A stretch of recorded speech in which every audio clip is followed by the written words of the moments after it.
Yeah, so there's different types of soil. In life, it is the same way. Like people are soil as well. And I remember, in man, it was like 2010, 12. We went to Mexico multiple times. And I remember on this one trip, we went to Veracruz and to Campeche. Uh, at the beginning of the trip, we were at a particular church, a ministry that had, it was like their annual conference that they had. And so we were there multiple days. And so I got very familiar with the ministry, like, and it was awesome. They were the church that resembled the Book of Acts. I'm always saying, hey, we are. Well, the Lord told me a while back. He said we are the resuming church of the Book of Acts. What does every church supposed to look like? Well, look at the Book of Acts. That's what we're supposed to look like. So even though there's only 28 chapters in the Book of Acts, but hey, we may find ourselves in heaven one day in chapter 1005. In the Book of Acts. Let's turn there.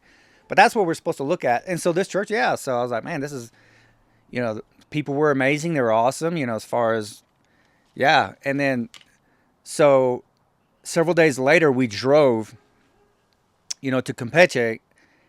And I'm telling you, like, and it was in between where the Lord started pointing out Psalm 133 about sewing up. You know how it talks about the oil on Aaron's head, how it runs down onto the beard and onto the rest of his garment, onto the rest of the robe.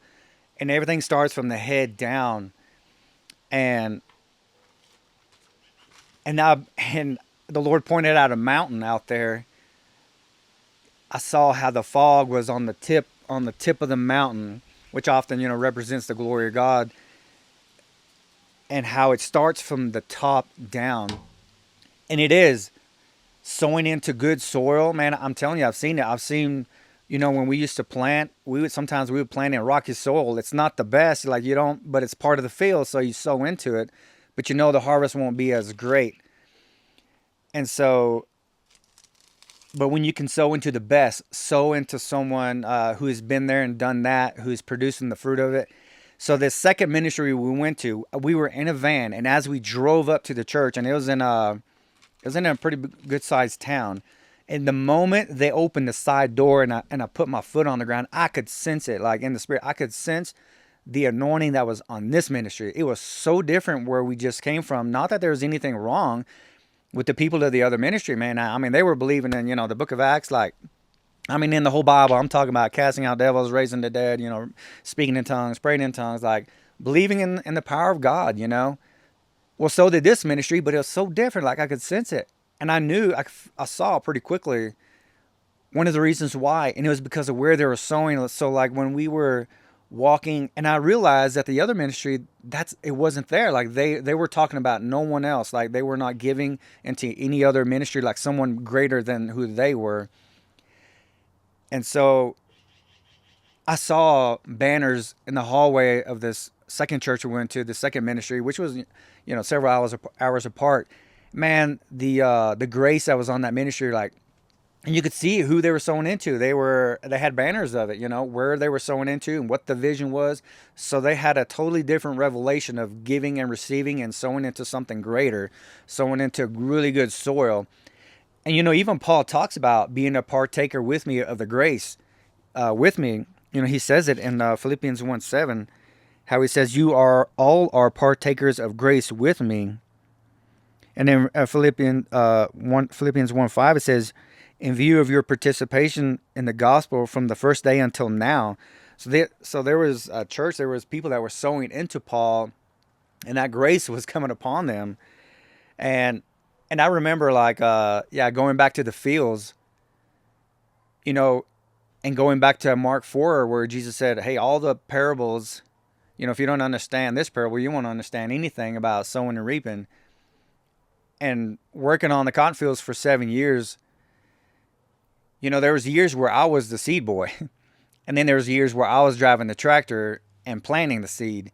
But I'm telling you, and sometimes the farmer that we work for, we worked together with a relative of another farmer. So then we all were working together when it came to planting season and harvest. But then you had so many tractors, like 7, 8, 9 tractors. I mean, big equipment planting, all planting at the same time.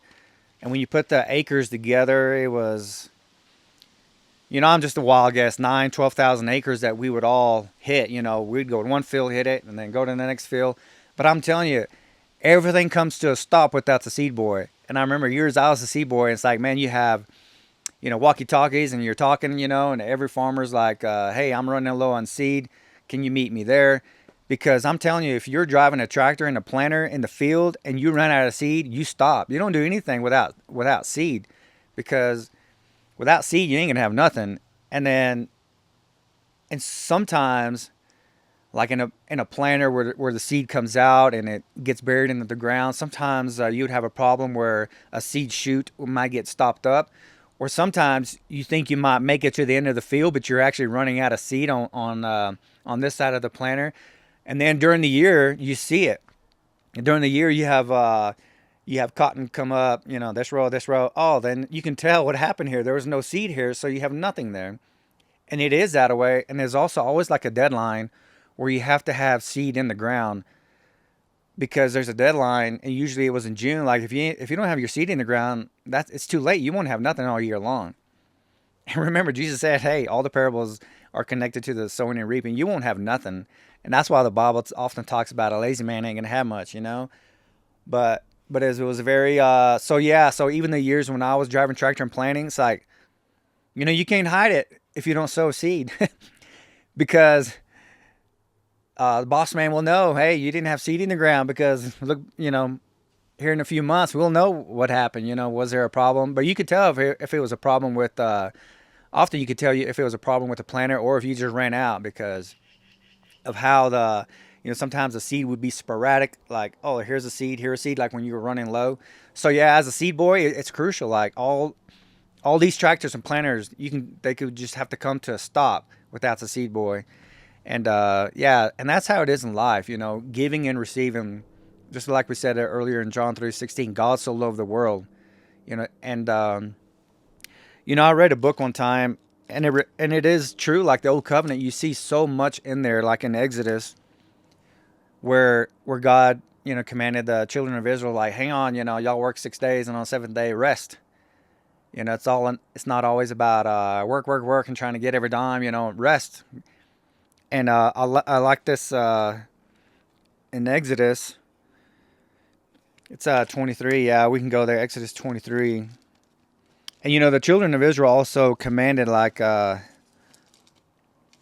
they would gather food, and the Lord told them, He's like, hey, on the sixth day, it says you will gather twice as much.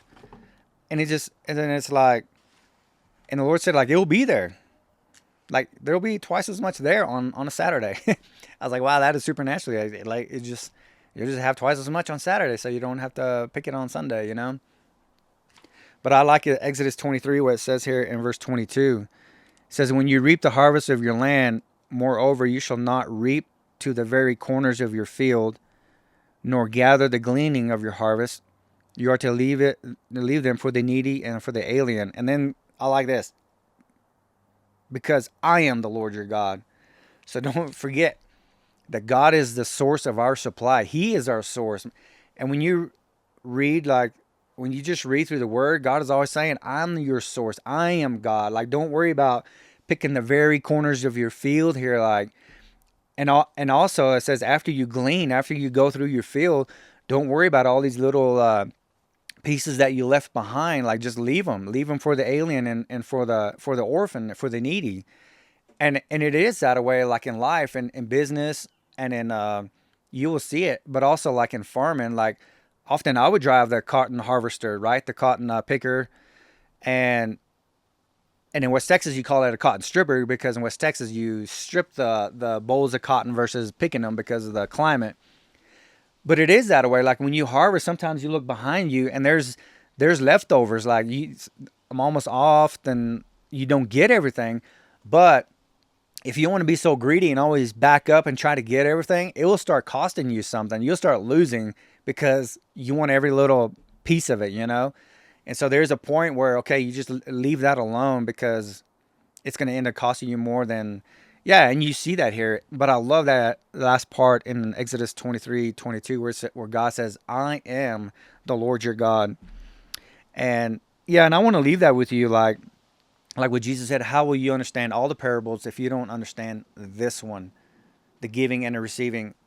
And it's a good reminder that, hey, it's not us just out here trying to make it. No, God's like, I am the Lord your God. And, I created man in my image. I have created a planet for them, to subdue. And I am the Lord your God. I am your source. So again, what Jesus said in Mark 4:13 is so big when he said, how will you understand all the parables if you don't understand this one? And so until next time, have a blessed day. I'm Jackie with Weeb Evangelism, and Peter and I want you to know how your seed is making an impact in people's lives, whether it's in the area of prisons and jails, street ministry, providing support to expecting moms in need, or books, or traveling ministry. One of the best ways that you can stay up to date with what we're doing in any of these areas and really just stay in the know of what's going on around here is by signing up for emails on our website, which is weebevangelism.com. We also want to give you the opportunity that if God is putting it in your heart to partner with us and help send us, maybe you can't go yourself and maybe you're not called to go, but you do want to send. You can also find all the giving options and information right there on the website as well. We are so thankful for people like you that really you just love other people so much that you want to be a part of them being reached, them being touched, being rescued by the love of God and by the power of His Word. And so we thank you and we love you, and we are really looking forward to every good thing that God has just ahead for each one of us.